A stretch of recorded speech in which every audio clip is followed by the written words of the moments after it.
We're here today to talk with my former colleague, Associate Justice Zerne P. Haining, as a part of the court's legacy project. My name is Barbara Jones. I am presiding justice in Division 5 and had the privilege of serving with Justice Haining for a number of years after my appointment in 1996. Justice Haining, I first want to talk with you about the formation of Division 5. You were appointed to a newly created position of Associate Justice in the newly created Division 5 of the 1st District by Governor Jerry Brown on December 2nd, 1982, and you were confirmed by the Commission on Judicial Appointments on December 29, 1982. I came aboard some 14 years later in December 1996. Division 5 was still a 3-justice division. Tell me about how Division 5 was composed. What was its composition at the time it was created? And how did you and your colleagues go about setting up a new court? No one told us how to set up a new court. Don King, Harry Lowe, and I were appointed at the same time. And the presiding justice was Justice Lowe? Was Justice Lowe. We were all over in the old state building at that time with the old annex, and we were scattered all over the building. I mean, the judges, research attorneys, secretaries could be in opposite corners of the building. There was no organization. They didn't have room for us. They hadn't planned for us. So we had to scramble to find offices. We had no staff. We had to hire judicial secretaries. We had to hire a research attorney because at that time we were only allowed one research attorney. We had to find furniture. And did you have to find books? Was there such a thing as a Chambers library when you started? There was a small one. We scrambled and put books together. Our immediate concern was an enormous backlog that the district had at that time. I came close to going back in a Superior Court when I saw the size of it. How did you and your colleagues communicate? Did you walk down the hall as we have done over the years that I worked with you? Or did you have to pick up the telephone? Sometimes the intercom worked, sometimes it didn't.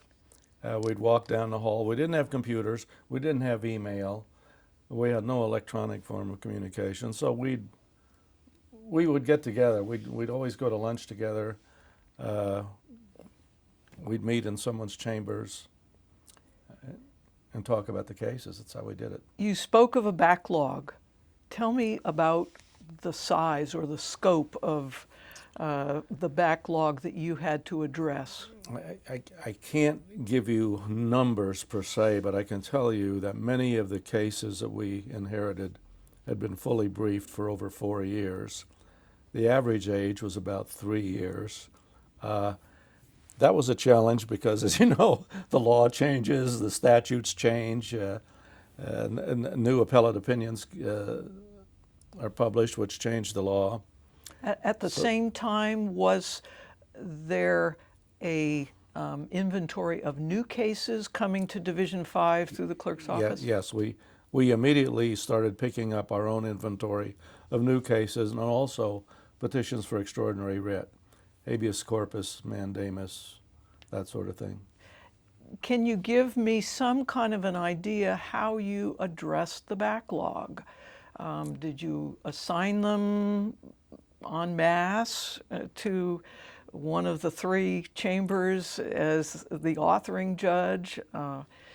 Did you have ways of addressing the question of scheduling oral argument in those cases where the parties had requested oral argument, if it in fact had been determined how to do that, as opposed to working up cases and filing opinions where argument has been waived. Was there that kind of, or how did you address the problem and among the three of you? We did a couple of things. First, we cheated a little bit. We had this enormous backlog, and we had new research attorneys. We felt in order to get through the backlog, it would be easier for the new people if they were dealing with familiar issues, if they got acquainted with a particular area of the law, so they could work with the same issues every month until we got through it. So Justice King had a reputation, as you know, as a family law judge. We gave him all the family law cases. As I recall, Justice Lowe took governmental cases. I took torts and a lot of the criminal cases. And we divided them that way in terms of the backlog. As the new cases came in, for about the first year, we assigned them the same way. And then as we gradually began to see the backlog subside, we assigned a weight to the cases. We adopted a weighting system from 1 through 5, I think is the numerical scale we used. It's the degree of difficulty, and divided them that way so everybody would have an equal workload.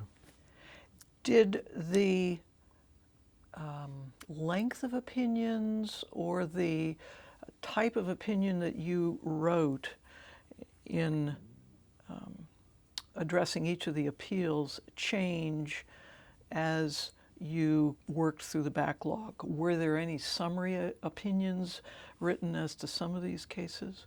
Or were they all generally the same length, fully setting forth procedural factual background and the analysis as you did in later years? Well, as you know, the Constitution requires a written opinion in every case, so I don't think I hope we didn't change it all. I don't believe we did.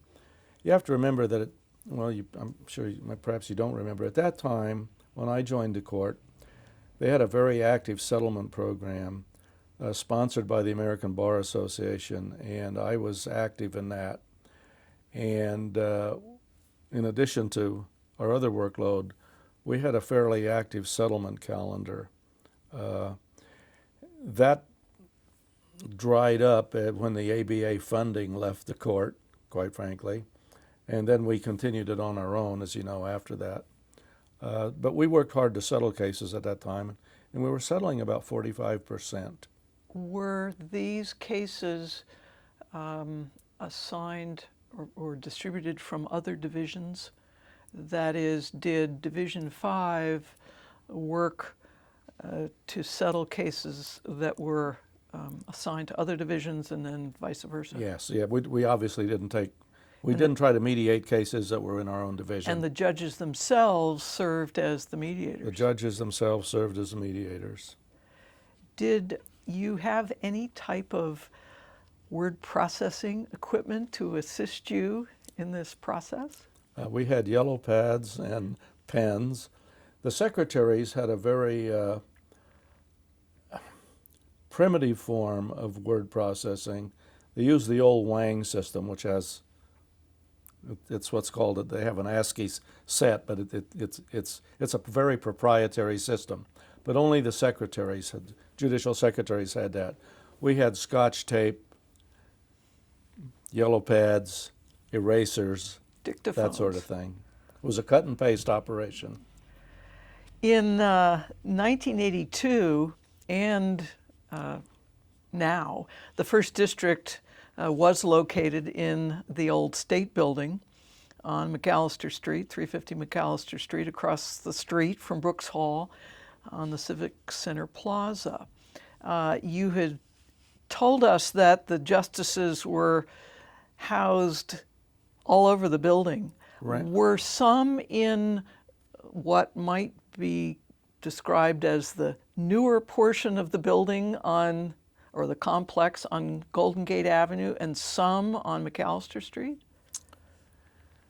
Yes, I recall Justice Radigan, Justice Caldecott, Justice Rouse, and I think Justice Smith and for a few others were in the old building.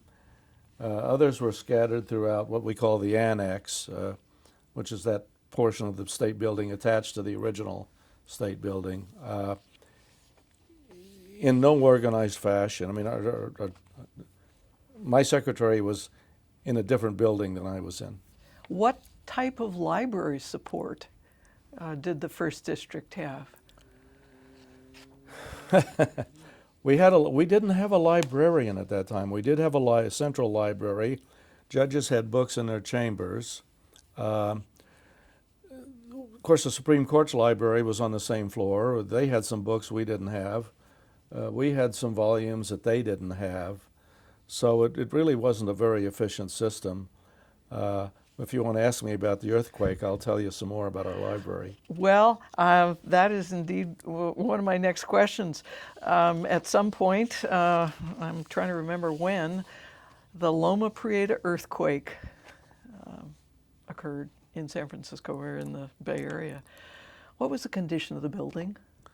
I thought you were going to ask me about the Giants and the A's because they were playing for the World Series at that time. I had a corner chamber at that time. I had moved into the chambers that were previously occupied by Justice Tom Caldecott, who had since retired. And I didn't have a book fall off the shelf, but that's perhaps because I was in the corner. Parts of the building looked like they'd been bombed out. Huge chunks of rubble fell in the stairways. Bookcases collapsed. The Attorney General lost their library. We had just installed seismic bookshelves, and I was amazed that they worked. We didn't lose a book. In fact, for some time after that, the Attorney General was using our library because their books were all piled up. Did the court continue to function as a court in any part of this complex? The first thing that happened, the Chief Justice wisely extended all guidelines for filings and hearings because it was several days before we could get back in the building. Everyone, remember all of the Supreme Court was in the old state building. We all had to evacuate the original state building and move into the annex. And some of the offices, the Judicial Council, the Administrative Office of the Courts, were housed in other office buildings downtown San Francisco. And then we were squeezed all over the building. We lost our courtroom. Some of us were on the 5th floor. Some of us were on the 2nd floor. We were just scattered all over. Was there a courtroom in the annex in which you heard oral argument? No. Division 5, we used the workers' comp hearing room downstairs.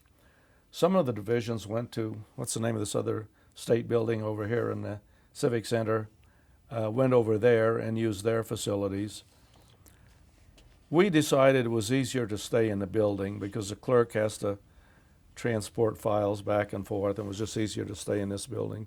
So we heard our cases down on the 1st floor in what was then in the old annex, not this modern building, the old annex, the workers' comp hearing room.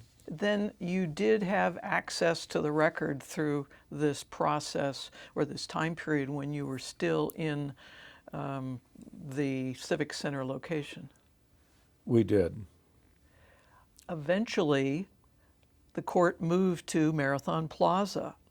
How did the organization of divisions and staff change in this so-called new building, the new location, which I guess was a temporary location? It was. We were housed together, so to speak. In other words, all the justices in a particular division had their chambers adjacent to one another. They had their staff and their secretary either next to them or right across the hall. So that was a much more efficient operation. By that time, we had started to get word processing for the judges and the attorneys as well, which was a blessing. So it was easier for us to function on a day-to-day basis in Marathon Plaza.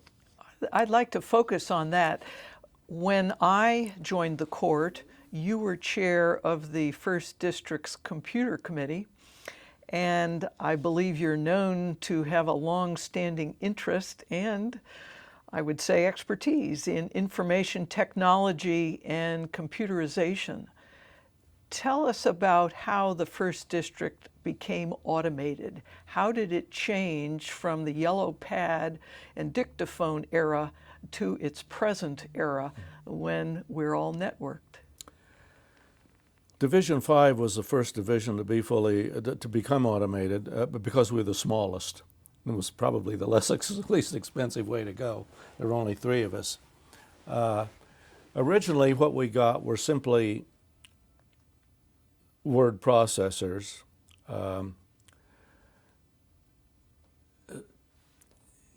We sometimes had to carry disks back and forth. We didn't have email.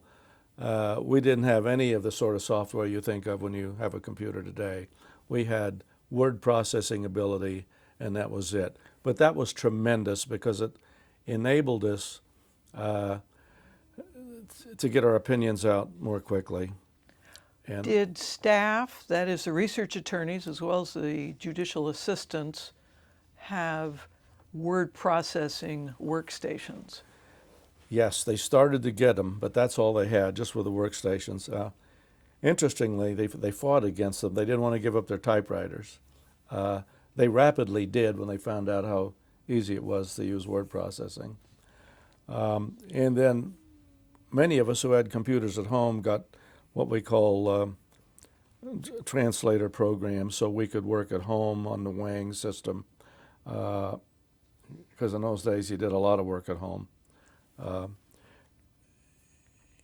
And that was a great boon to us, and to enable us to keep up with the workload and to eat into the backlog. Did the court eventually change from the Wang system to a different word processing software program? We did. We gradually switched over, and by that time, we were getting computers. And of course, with computers, we were able to establish an email system so we could communicate with our staff and other people more easily. And then we switched over to commercial word processing. We used the Microsoft system, and that made it easy not only for everyone to communicate here, but to work much more easily at home. Did the court, the full court, eventually become automated in the same fashion that Division 5 was automated? It did. We got computers, real computers for everyone. By real computers, I mean they had access to email. We established an issue tracking system that we wrote here for the First District. We brought in professional programmers to write it for us. We were able to send written work back and forth to each other through email from one justice to another, and also to our attorneys. Did research become computerized? Yes, it did. We finally got access to Lexis and Westlaw, which really helped speed up the process. Did chambers, libraries change as the court became computerized and research through Westlaw and Lexis became available? Well, law libraries grow, as you know. There's no end to the cases, but you know, as all this material, all the cases and statutes become available online, it's easier to get rid of your books. You don't need as many books then. You have more room in your chambers. And you can also do a lot of research. You can find things more quickly. I still like to lay the books out on the table once I found them. I found that many people like to operate that way and still do. But now that we're here in this building, as you know, we're right next to the combined library, so that's not a problem. Tell us about the move back to the Civic Center in the year 2000.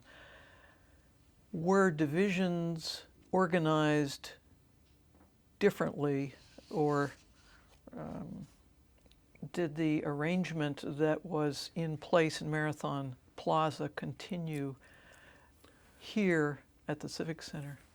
The divisional organization continued even to a greater extent. You probably remember while they were constructing this building, you and I were over here in our hard hats tromping around trying to pick out a space where we might locate. And of course, when we came over here, each division now is self-contained, as they are now, which is a much more efficient manner of operating. The library in the building as it was rebuilt here at the Civic Center is now a combined library. Has that been a help in working up cases, doing research, and so on? It was an enormous help. We combined our library, the Court of Appeals library, with the Supreme Court's library. So we no longer, this is a big building. We no longer have to walk clear across the building to find a book. We could just open a door, step in there, and all of the volumes are there in one locale. It's a much more efficient system. When you came back to the Civic Center, did you find that the way of, or the interchange between your colleagues was better than it was when you left? How was it different? Well, as I indicated before the earthquake, we were not contiguous to one another. We were scattered around the building, and after the earthquake, even when we're in the annex, we're even on different floors. When we came back here, we were right next door to one another. And as you know, in a small court, 3 or 4 justices on a panel, there has to be a lot of interplay, a lot of discussion about the cases. And now I could just step next door and talk to you about a case. I couldn't do that in the old State Building. I couldn't even email you then. So it was much better. I think there was more interchange between the judges when we got back over here. We spent much more time talking to one another about the cases.